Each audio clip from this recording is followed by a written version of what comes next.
Hello friends, welcome back to my YouTube channel VKCI computer education. आज मैं इस video में टीडीएस को डिटेल्स में समझाएंगे। तो फ्रेंड्स, टीडीएस क्या होता है, टीडीएस किस किस पर करता है, टीडीएस जब करता है तो उसमें डिटेक्टर कौन होता है, डिटेक्टिव कौन होता है, टीडीएस ऑन सैलरी, सैलरी पर टीडीएस कैसे करता है, टीडीएस ऑन कॉन्ट्रैक्ट टीडीएस किस तरीके से करता है, और रेंट पर टीडीएस कैसे काटा जाता है, और टीडीएस रिफंड होता है या नहीं।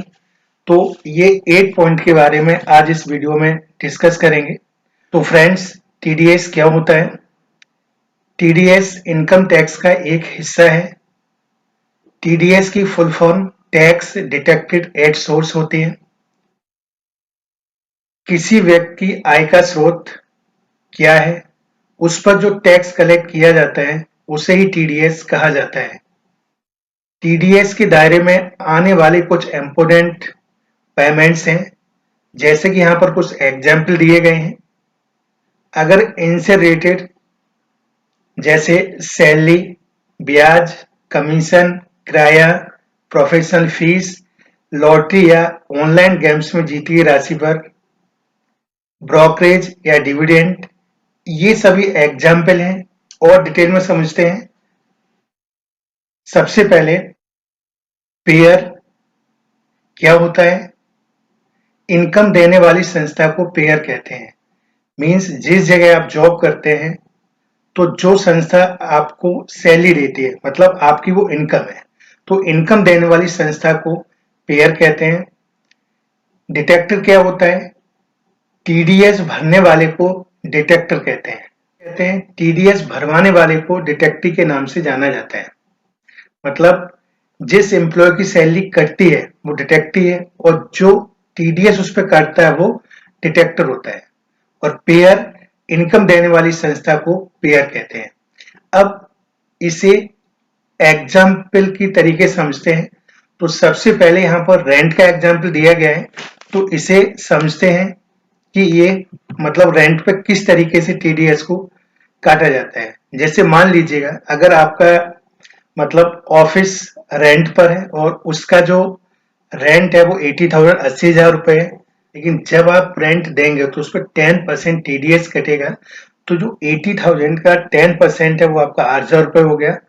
और जो आप रेंट पेड करेंगे ओनर को, वो 80,000 में से, सॉरी यहाँ पर 8,000 होना चाहिए था, यहाँ पर 800 लिखा है, उसके लिए सॉरी। तो 80,000 मतलब 80,000 में 8,000 रुपये माइनस हो जाएगा। तो यहाँ पर 72,000 रुपए आपको पेड करना पड़ेगा। तो इस तरीके से हम रेंट पे टीडीएस काटा जाता है 10%। एग्जाम्पल टू समझते हैं। एग्जाम्पल टू समझने के लिए, जैसे मान लीजिएगा मिस्टर एक्स की मंथली सैलरी 50,000 है, 50,000 रुपए। यहाँ पर हम जब वीडियो रिकॉर्ड कर रहे हैं तो यहाँ पर finance year 2022-23 old income tax slab, जो हमारा ओल्ड रिज्यूम है, उसके अकॉर्डिंग यहाँ पर मैं आपको समझा रहा हूँ। और जिस समय मैं ये वीडियो रिकॉर्ड कर रहा हूँ फाइनेंशियल 2022 और 23 है। तो जैसे कि मान लीजिए कि मिस्टर एक्स की मंथली सैलरी 50,000 है और इन्वेस्टमेंट एलआईसी इंश्योरेंस में 50,000 है। तो यहाँ पर जैसे कि आप देख रहे हैं कि टोटल जो एनुअल सैलरी है वो एनुअल मतलब जो मंथली 50,000 है, तो एनुअल कितना हो गया? 50,000 मल्टीप्लाई 12, तो ये 6 लाख हो गया। तो जो ग्रॉस टोटल इनकम है मतलब पूरी साल की, वो कितनी है? मतलब 6 लाख है। मतलब जो सैलरी से इनकम पूरी साल जो हुई वो कितनी है? मतलब मिस्टर एक्स की यहाँ पर 6 लाख है। अब यहाँ पर जो डिटेक्शन होगा टोटल इनकम का, यहाँ पर 50,000 मतलब जो एलआईसी में इन्वेस्टमेंट है 50,000 का, जो टोटल इनकम हुई 5,50,000। तो यहाँ पर इसे टीडीएस कैलकुलेट करने के लिए यहाँ पर जो इनकम टैक्स डिपार्टमेंट का जो स्लैब है, तो स्लैब को समझने के लिए हम इनकम टैक्स डिपार्टमेंट की वेबसाइट पे चलेंगे। 2,50,000 के यहाँ पर नील है। इसके बाद 2.5 लाख से 5 लाख यहाँ पर 5% है। 5 लाख से 10 लाख यहाँ पर आपका 20% है, और एबव टू 10 लाख यहाँ पर आपका 30% है। तो यहाँ पर सैलरी का जब भी हम टीडीएस कैलकुलेशन निकालते हैं, उसके लिए हमें जो फाइनेंशियल 2020-23 ओल्ड रिज्यूम जिस पर मैं समझा रहा हूँ, तो वहां पर ये जो स्लैब है, तो इसके अकॉर्डिंग ही आपके सैलरी पर टीडीएस डिटेक्ट होगा। जैसे मैंने अभी देखा, तो यहाँ पर देखिएगा 5,50,000, तो यहाँ पर 2,50,000 पर नेल है। नेक्स्ट यहाँ पर 2,50,000, यहाँ देखिए 5%, तो इसका जो 5% निकालेंगे तो यहाँ पर 12,500 होगा। और नेक्स्ट ये 2.5 लाख हो गए, 2.5 लाख ये हो गए, 5 लाख आपको हो गए। और ये क्योंकि जो टोटल इनकम है 5,50,000 है, तो 50,000 पर 20%, तो ये दोनों टोटल करेंगे 12,500, और यहाँ पर 10,000, तो 22,000 यहाँ पर 500 होगा। तो टोटल 22,500 होगा। इस पर ऐड होगा आपका हेल्थ एंड एजुकेशन से 4%, तो इसमें 4 का मल्टीप्लाई, इसका 4, तो 22,500 का जब 4% निकालेंगे तो यहाँ पर आपका 900 होगा। तो यहाँ पर ये देखिएगा, यहाँ पर 900 है, यहाँ परसेंट का साइन होना चाहिए, तो यहाँ पर ये आपका 900 है। तो टैक्स अमाउंट जो बनेगा, तो 22,500 प्लस 900 यानी 23,400 रुपए आपका जो टीडीएस है। अगर आपकी सैलरी 6 लाख है पर एनुम, तो आपकी जो इनकम टैक्स बनेगा, जो आपका टैक्स बनेगा, जो आप गवर्नमेंट को पे करना, वो 23,400 रुपए है। तो अगर इसे हम मंथली टीडीएस डिटेक्ट करें, अगर मंथली देखा जाए, तो यहाँ पर 23,400 में जब 12 का डिवाइड देंगे, तो यहाँ पर 1,950 रुपए यहाँ पर आपका आएगा। तो जो मंथली नेट सैलरी, जैसे कि मान लीजिएगा मंथली नेट सैलरी 50,000 है, और उसमें से 1950 पर जो मंथली टीडीएस बनेगा वो माइनस करेंगे, तो 48,050 रुपए पर मंथ आपको मिस्टर एक्स को जो मंथली सैलरी टीडीएस काटने के बाद जो दी जाएगी, वो 48,050 रुपए दी जाएगी। तो इस तरीके से सैलरी पे टीडीएस डिटेक्ट किया जाता है। एग्जाम्पल 3 को डिटेल में समझते हैं। सबसे पहले टीडीएस रेंट पर कैसे कटेगा वो मैंने आपको समझाया। इसके बाद सैलरी पे टीडीएस कैसे डिटेक्ट होगा वो मैंने आपको बताया। अब एग्जाम्पल 3, जो कि कॉन्ट्रैक्टर जो section income tax under section 194 सी 194 सी के अकॉर्डिंग जो रूल्स है इनकम टैक्स डिपार्टमेंट के, उसके अकॉर्डिंग जो कॉन्ट्रैक्टर हैं, तो पहले से रूल्स को एक बार समझते हैं। Section 194 c, payment to contractor and sub contractor, ये ध्यान से समझिएगा।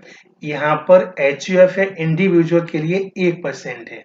मतलब अगर आप कोई कॉन्ट्रैक्टर या सब कॉन्ट्रैक्टर हैं, इंडिविजुअल है, एचयूएफ है, तो यहाँ पर आपका 1% टीडीएस डिटेक्ट होगा, और अगर अदर्स हैं तो यहाँ पर 2% होगा। तो मान लेते हैं कि मिस्टर बी जो एक कॉन्ट्रैक्टर है, तो जो इनकी फर्स्ट पेमेंट 1/4/2022 को 25,000 हुई है। नेक्स्ट पेमेंट 1/5/2022 को 15 यानी 15,000 रुपये है। नेक्स्ट 1 अगस्त को 30,000 रुपये हुई है। अब यहाँ पर देखिएगा, ध्यान से समझिएगा, यहाँ पर 2 कंडीशंस हैं कि जब कोई भी कॉन्ट्रैक्टर को जब भी पेमेंट दी जाती है, तो सिंगल जो ट्रांजेक्शन होता है, सिंगल जो पेमेंट होती है, वो 30,000 से ऊपर नहीं होना चाहिए। अगर 30,000 या उससे नीचे, तो टीडीएस नहीं आप कर सकते हैं। अगर सिंगल ट्रांजेक्शन मतलब एक ट्रांजेक्शन किसी कॉन्ट्रैक्टर को अगर आप 30,000 से ऊपर कोई भी पेमेंट करते हैं, तब उस पर टीडीएस कटेगा। इस चीज को ध्यान रखिएगा। या फिर पर एनुअल मतलब पूरी साल अगर आप उसका पेमेंट 1 लाख से ऊपर दे रहे हैं, तब वो टीडीएस आप काट सकते हैं। 1 लाख से कम अगर पेमेंट पूरी साल में हो रहा है तो टीडीएस नहीं कटेगा। तो ये जो इनकम टैक्स के जो रूल्स हैं, वो यहाँ पर कॉन्ट्रैक्टर बेस के लिए ये 2 इम्पोर्टेंट हैं। तो एक बार मैं फिर रिपीट कर रहा हूँ, ध्यान से समझिएगा कि अगर सिंगल ट्रांजैक्शन अगर आप किसी कॉन्ट्रैक्टर को कर रहे हैं, तो अगर 30,000 या उससे नीचे कोई पेमेंट आप कर रहे हैं तो टीडीएस नहीं कटेगा, या पूरी साल में 1 लाख या उससे नीचे कोई पेमेंट आप कर रहे हैं तो फिर टीडीएस नहीं कटेगा। टीडीएस तभी कटेगा जब किसी कॉन्ट्रैक्टर को आप 30,000 से ऊपर कोई पेमेंट करें सिंगल पेमेंट में, या पूरी साल में टोटल 1 लाख क्रॉस कर जाए, 1 लाख से ऊपर पेमेंट करें, उसी कंडीशन में आप टीडीएस काट सकते हैं। तो चलिए यहाँ पर टीडीएस का एक एग्जाम्पल है जो कि मिस्टर बी एक कॉन्ट्रैक्टर है। तो यहाँ पर आप देख रहे हैं, यहाँ पर 1 2 3 4 5 ट्रांजैक्शन किए गए हैं। तो जैसे कि मैंने अभी बताया था कि 30 या उससे कम पे सिंगल ट्रांजैक्शन जैसे यहाँ पर है, तो यहाँ पर 30 से है तो यह 30 या 30 से कम है तो यहाँ पर नहीं कटेगा। तो यहाँ पर जो ट्रांजैक्शन है वो आपके 1 2 3 4 5 है। तो ये 5 ट्रांजैक्शन का देख रहे हैं, तो ये ट्रांजैक्शन किए गए हैं। तो टोटल जो ट्रांजैक्शन है वो आपका 1,15,000 रुपये पूरी साल में किया गया है।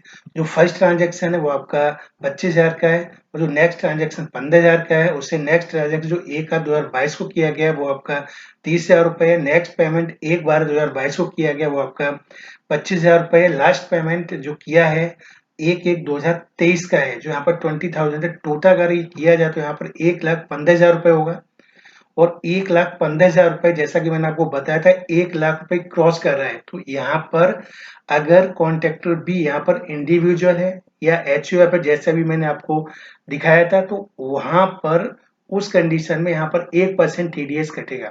तो 1% 1,15,000 का यहाँ पर 1,150 पे हुआ। तो इसका जो लास्ट पेमेंट 1/1/2023 को किया गया है यहाँ पर 20,000, तो इसमें से आपका 1,100 जो 50 रुपए है यहाँ पर मिस्टर बी का जब पेमेंट होगा 20,000 का, तो मिस्टर बी को जो पेड अमाउंट किया जाएगा वो 20,000 माइनस 1,150 माइनस हो जाएगा, जो गवर्नमेंट को पे किया जाएगा। तो जो उसका जो पेमेंट हुआ मिस्टर बी का जो अमाउंट हुआ वो 18,850 हुआ, जो उसे पे किया जाएगा, जो पेमेंट किया जाएगा टीडीएस काटने के बाद। एग्जाम्पल 4, जैसे मिस्टर यहाँ पर जेड ये कॉन्ट्रैक्टर है, यहाँ पर एक ट्रांजैक्शन हुआ है 32,000 का। जैसे कि मैंने अभी समझाया था कि अगर सिंगल ट्रांजैक्शन आप किसी भी कॉन्ट्रैक्टर को कर रहे हैं तो वहां पर टीडीएस कटेगा। तो यहाँ पर 32,000 का पेमेंट किया गया है 1/4/2022 को, तो वहां पर जो टीडीएस वो आपका 1% है। 1% टीडीएस 320 रुपए हो गया। तो मिस्टर जेड को जो पेमेंट होगी वो 32,000 में से 320 रुपए जो टीडीएस का जो गवर्नमेंट को पे किया जाएगा वो कटेगा। तो यहाँ पर 31,680 रुपए मिस्टर जेड को पेमेंट किया जाएगा। तो इस तरीके से सिंगल ट्रांजैक्शन जब हम करते हैं और 30,000 से ऊपर टीडीएस इस तरीके से डिटेक्ट किया जाता है। टू भी एक सिक्योरिटी है, जो जब एग्रीमेंट हुआ था इनसे, ये भी एक कॉन्ट्रैक्टर है। तो यहाँ पर 2 गार्ड का हुआ है फॉर स्कूल के लिए। तो यहाँ पर जो एक गार्ड का जो यहाँ पर एग्रीमेंट में 12,000 है, तो 2 का यहाँ पर 24,000 रुपए हो गया। जो इनका E2B का जो बिल आएगा वो मंथली 24,000 रुपए आएगा। तो 24,000 रुपए अगर हम एक साल कैलकुलेट करते हैं तो यहाँ पर 2,88,000 रुपए हो रहा है, जैसे कि 1 लाख से ऊपर है। और ये जो A2V है यहाँ पर ये एक कंपनी है, तो कंपनी या फर्म है तो वहां पर टीडीएस 2% कटेगा, और इंडिविजुअल है एचयूएफ है तो वहां पर आपका 1% कटेगा। तो यहाँ पर ये कंपनी है तो यहाँ पर टीडीएस 2% कटेगा। तो जो मंथली आपका 24,000 रुपए है जो बिल आएगा उसमें 2% टीडीएस काटने के बाद जो पेमेंट होगी वो भी सिक्योरिटी को की जाएगी। तो यहाँ पर 24,000 रुपए मल्टीप्लाई 2%, यहाँ पर 480 रुपए हुआ। तो A2B सिक्योरिटी का मंथली जो पेमेंट है वो 24,000 में से 480 माइनस हो जाएगा। तो इसका मंथली जो पेमेंट जाएगा वो 23,520 रुपए जाएगा। तो इस तरीके से A2B सिक्योरिटी का टीडीएस डिटेक्ट किया जाएगा। इसके बाद हम समझते हैं कि टीडीएस रिफंड क्या होता है। तो टीडीएस काटने वाली संस्था में टीडीएस कटवाने वाले व्यक्ति यानी डिटेक्टिव को फॉर्म 16 या 16A सर्टिफिकेट प्रदान किया जाता है। इस सर्टिफिकेट में टीडीएस कटने से संबंधित जानकारी दर्ज होती है। कुछ मामलों में ऐसा भी होता है टीडीएस उनका भी काट दिया जाता है जो टैक्स के दायरे में नहीं आते हैं, वो संबंधित असेसमेंट ईयर में income tax return file ITR करके टीडीएस रिफंड क्लेम कर सकते हैं। तो फ्रेंड्स ये था टीडीएस का पूरा डिटेल, जिसमें आपने टीडीएस के बारे में समझा। तो आई होप कि ये वीडियो आपको अच्छा लगा होगा। अगर ये वीडियो आपको अच्छा लगा है तो इस वीडियो को लाइक करें, अपने फ्रेंड्स, अपने दोस्तों के साथ शेयर करें और इस चैनल को सब्सक्राइब करें।